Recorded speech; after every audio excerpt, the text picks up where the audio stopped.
Readers, today's lesson is about speculation.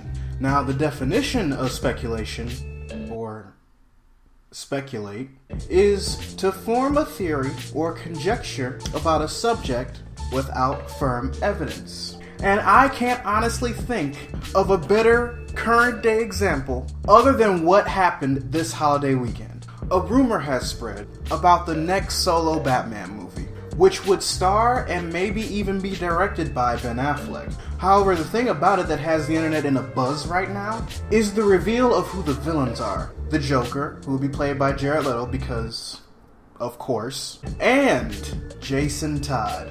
Jason motherfucking Todd! Now, the statement that was made by the website comicbookmovie.com states, according to our sources, the basic plot line of Affleck's solo Bat film is that Jason Todd has returned from the grave as the Red Hood, working in the shadows to make people think he's Batman, while making Batman look like a criminal. At the same time, he leaves clues about his identity to Bruce/Batman to ultimately solve, leading to a confrontation that will involve Batman, Red Hood, and yes, the Joker, who will feature as a primary villain alongside Red Hood. It's also been rumored that Nightwing will make an appearance in this, probably after a name drop that will happen in Batman vs. Superman: Dawn of Justice. However, with all this coverage happening on this movie that isn't technically due until 2018, you have to keep in mind that there is no script written yet. So some would take this as a grain of salt. Others would look on this as their actual plan for Batman in the newly established DC Extended Universe.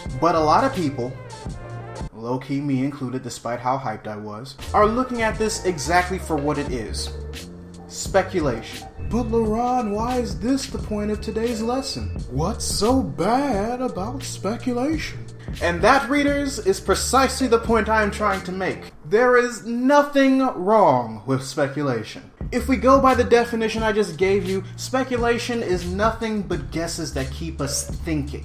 It's a theory, it's a hypothesis, and we as human beings do it all the time. And with the rate that comic book movies are coming out nowadays, us nerds speculate all the time. The moment a superhero movie is announced, we immediately think of what the plot is. Thanks to certain movies that are now part of our mainstream media culture, we think of what the plot twist is. We guess who's going to be in the movie. We guess the tone. We even have what-if ideas in our brains, like what if this character's in this movie, or what if they did this with this storyline from the comics. And that's beautiful. Not only does it give us a challenge regarding problem solving and things like that, but it also gets our creative gears turning. And let me tell you, as a writer, that's definitely helpful for me. So yes, speculate. Speculate everywhere. Speculate to your heart's content. And then be completely disappointed because that's not the route that Hollywood decided to take. But at least you thought of shit.